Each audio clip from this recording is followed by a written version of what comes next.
So you want to make an impact. You're thinking about starting a business, sharing your voice. How do women do it that handle motherhood, family, and still chase after those dreams? Well, listen each week as we dive into the stories of women who know. This is Call Me CEO. Welcome back, everyone, to another episode of Call Me CEO. I am your host, Camille Walker, and today we are talking about how to build confidence, tangible ways that you can practice mirror talking to help you improve the quality of the messages you are sending to yourself with thought and actual words that you start the day with. Now, this is a new episode that I'm offering on Fridays. It's Coaching with Camille. What I'm asking for is that you actually send in questions that we can discuss. You get to be a guest on the show.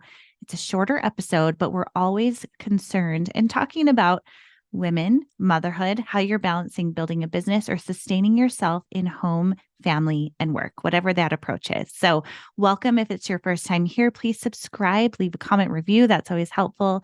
And what I love more than anything is connecting and sharing women's stories. We do that every single Tuesday.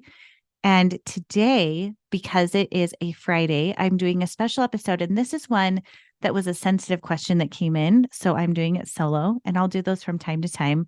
But building confidence is something that is a muscle that can be practiced and strengthened. I think many times we look around and think that other people have it figured out, that they must have come this way. And while sure, there could be people who have a little more self-confidence or assurance, it is something that no matter who you are, it needs to be developed in a way that can be tangible. I think for me as a kid, there were times I would look around, and even more so as a woman. I don't think this is anything that ever goes away at a certain age or a specific time, but you look around and you might think, that person really has this figured out, or how can they show up and record a video, or how can they show their face and be able to be authentic and real, or mess up and know it's okay. I think that one of the things that's happened that's really good about social media in the past couple of years is that authenticity and rawness and imperfection is celebrated. And it's something that we don't want perfection. We want to see the messy. We want to see the sticky fingers, the messy house. It's okay if you're not perfectly polished with a fresh face every day.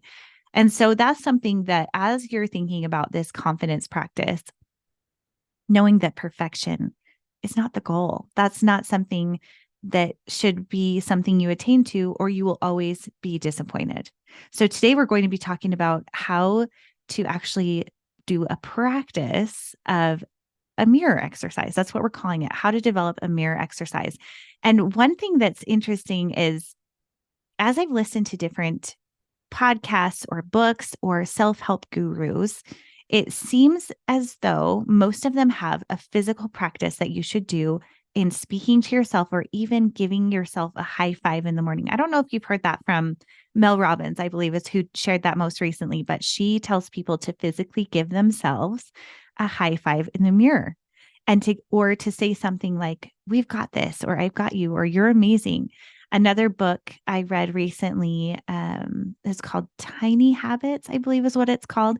And his practice is every time that your feet hit the ground, that you physically do something with your body, whether it's like a hand pump or like putting your hands in the air, and you make an exclamation out loud. It doesn't have to be out loud, but he said it can be more effective if it's done that way, because your brain processes it differently. Physical, say it out loud. It can be said in your head, because if it is so foreign to us, we don't want to, think that we're being so ridiculous that you don't want to keep doing it. So whatever that progress looks like for you, maybe it's when your feet hit the ground, you think of a positive thought. Maybe for you, it's the high five. Maybe for you, you could do the hand pump in the air. In fact, one of the questions that they ask you is, imagine that you just landed a really big something, whether it's like that 3-point shot, or that job you've always wanted, or a yes from the person you've always wanted to date, or whatever the thing is.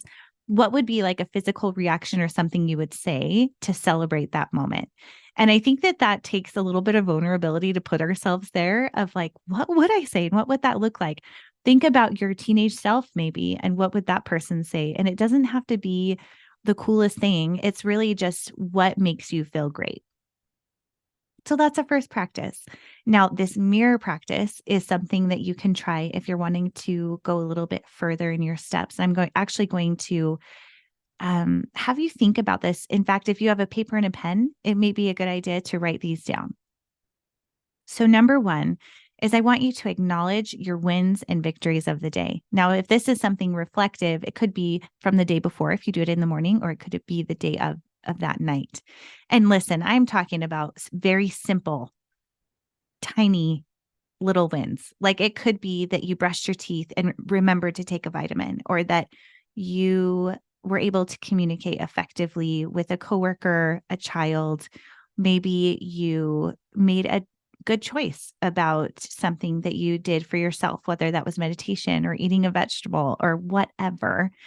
It could also be big things that you're working towards. But this is meant to really open up almost like a gratitude space for the wins for your life. For verbalizing affirmations, these are your chosen beliefs. So one by one, I'm going to tell you what these are. And again, if you have a paper and a pen, I'll go through these a little bit slower so you can write them down.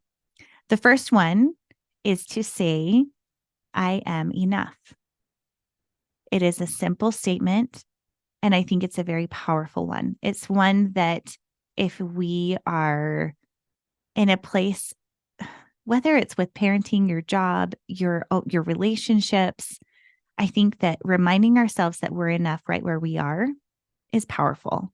And reminding our mind of that has huge consequences because it allows us to show up where we are and be able to move forward. We're not looking back at perspective of what we think other people want us to be or what they want us to do or how they think we should show up. You are enough right where you are. That's number one. Number two is I am worthy and deserving.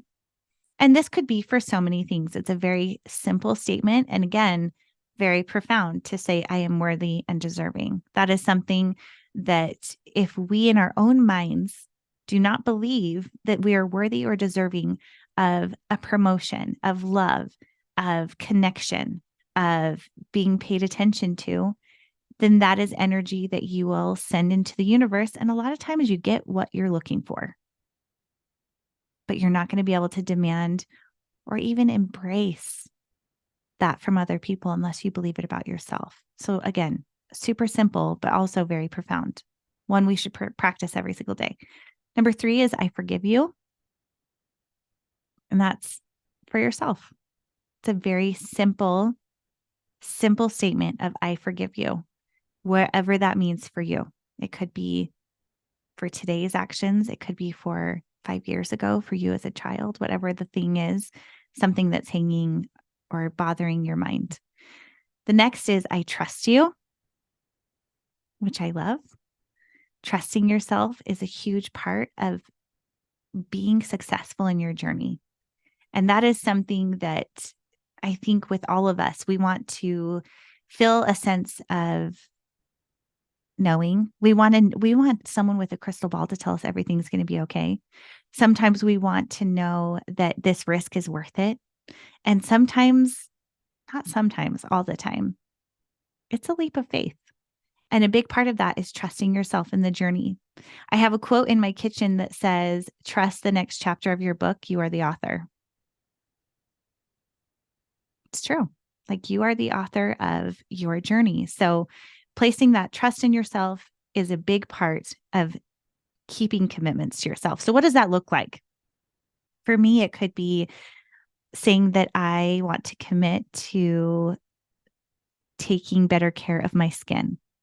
And if I say I want to do that and that's a priority, then believing myself that I will do that is washing my face at night and putting serums on. That's a very simple way, but that's building trust with yourself.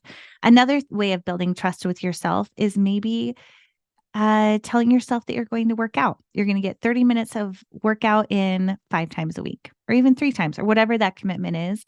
But looking in that mirror and making commitments and writing them down and doing what you say you will do for yourself is a huge piece of building trust in yourself. So think about that. What are those promises that you're making? And are you making them too big? Maybe you just need to back off. Trust yourself that you will sleep and give yourself rest, because that's just as important as anything else. Uh, for other situations of mantras that you may want to try, I want you to think of your own. Maybe this is a place where you think about something you're grateful for, or another I am statement. It can be your own piece, but I would suggest to add one in there. And then also to say that I love you, to look yourself in the face and say that I love you. That is something that could be really uncomfortable or really easy for you. And I think that that's a place to inspect that. See what that feels like. See what comes up for you as you look at that. And these steps that I've given you actually come from a friend, Tiffany Peterson, these mantras, these mirror exercises. And she developed these and shared them with me. And I loved them so much. And I think that what's really beautiful about this is you can make it your own.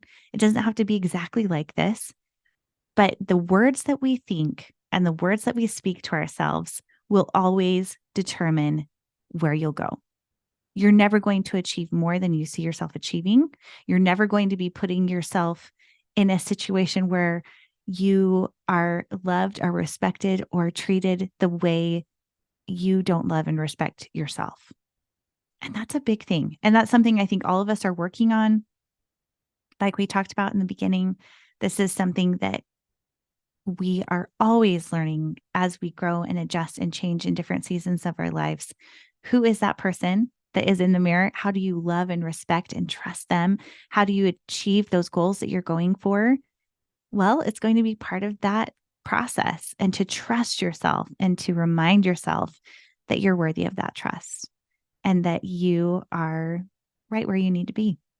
So I hope you enjoyed this episode. These are shorter Friday episodes. And if you can leave a rating and review, that helps other people to find this podcast. It helps me out a ton. Huge deal. If you're watching this on YouTube, please subscribe. I would love to have you be a part of this channel. And I appreciate you being here. So thanks again. And I will see you next week.